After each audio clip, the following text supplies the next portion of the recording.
Could this be the best affordable option for taxi drivers, rideshare drivers, people who rent cars a lot, like traveling salespeople?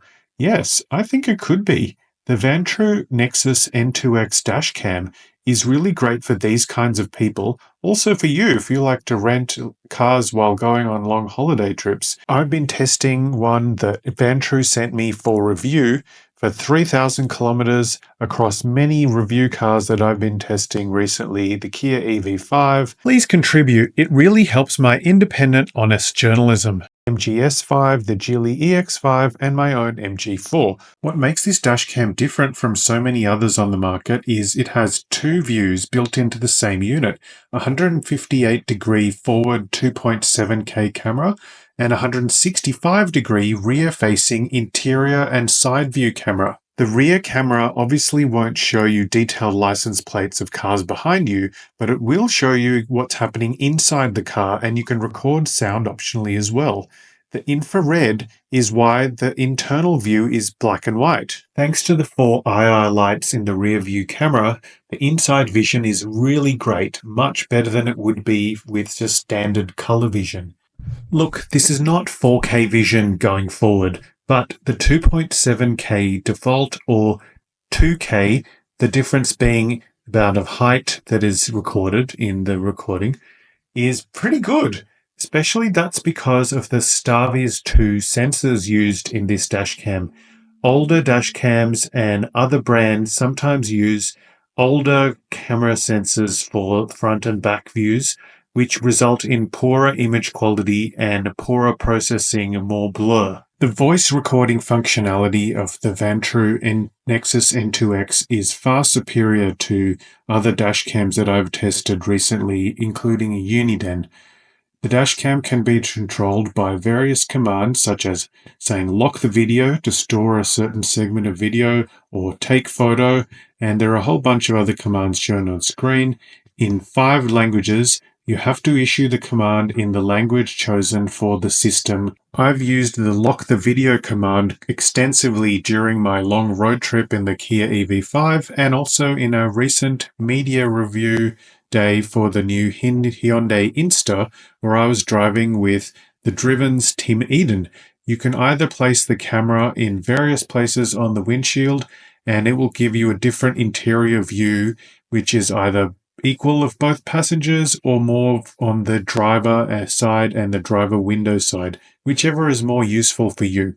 A couple things I forgot to mention are that yes, there is a parking mode with buffered pre-recording, but you need to buy a hardwire kit and pay an electrician to hardwire the dashcam to your car. I recommend using a second battery if you're going to use parking mode extensively, especially in an electric car. And also, quite interestingly, this dashcam is rated to work from minus 20 degrees Celsius to plus 60 degrees Celsius. And Australia is a land of extreme temperatures, but this should be able to cover everything from the snowy mountains to the northern areas of Australia where it rarely gets below 30 degrees at all. After using this dashcam extensively for the last 3 months, I think that it's best used without a circular polarizing filter. While that does remove reflections, it also reduces the video quality during dark, cloudy days, and especially when driving at night. So I don't think the trade-off is worth it. Only keep the circular polarizing filter on and buy it in the first place if you're only driving during the day. If you don't need the suction cup mount because you're not going to move this between many cars, just get the standard package, which includes a 3M mount with sticky adhesive.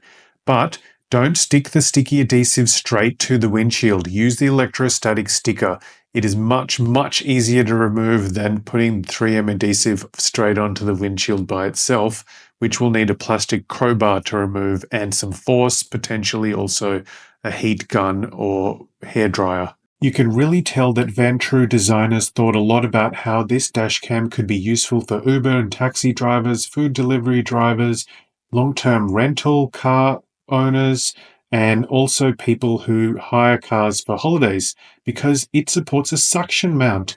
So good. I've used it in all the review cars that I've tested recently, including my own, on hot days as well as cold days from 30 degrees down to almost zero, and the suction cup did not fall off. Even better, you can put a permanent mount if you want to on the windshield if you're going to keep it in one car, and whether you use the suction cup or you use the permanent mount, the actual dash cam can easily be detached and reattached from the mounts via a really simple magnetic system which stays sturdy while you're driving, even over big bumps, but can easily be detached and stored away to a safe place where other people can't see it when you're parked on the street, just to avoid it getting stolen. As you can see in the review box, Vantrue sent me the dash cam itself, a circular polarizing filter, an optional suction cup, and a 512GB storage card. Now you can use a much smaller card, however, obviously it will store a lot less video.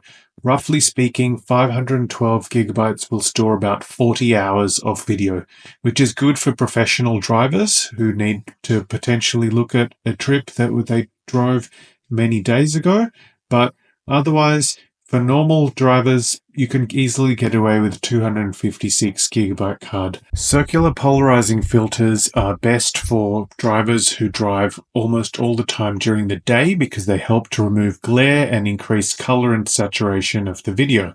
Unfortunately, on the flip side, they are a disadvantage if you drive a fair bit at night because they reduce the amount of light coming into the camera a bit.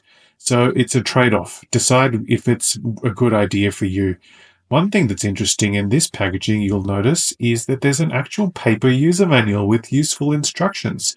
So that's really nice. When handling the actual dash cam unit, be careful, and unlike me, who's managed to put several minor scratches on the main 2-inch LCD screen when I was stashing it away out of view so it wasn't noticed by people while I was parked. Setting up this dash cam is really easy. First, you choose your language from the big color screen, then your time zone, or you could also set the time manually once you've done that.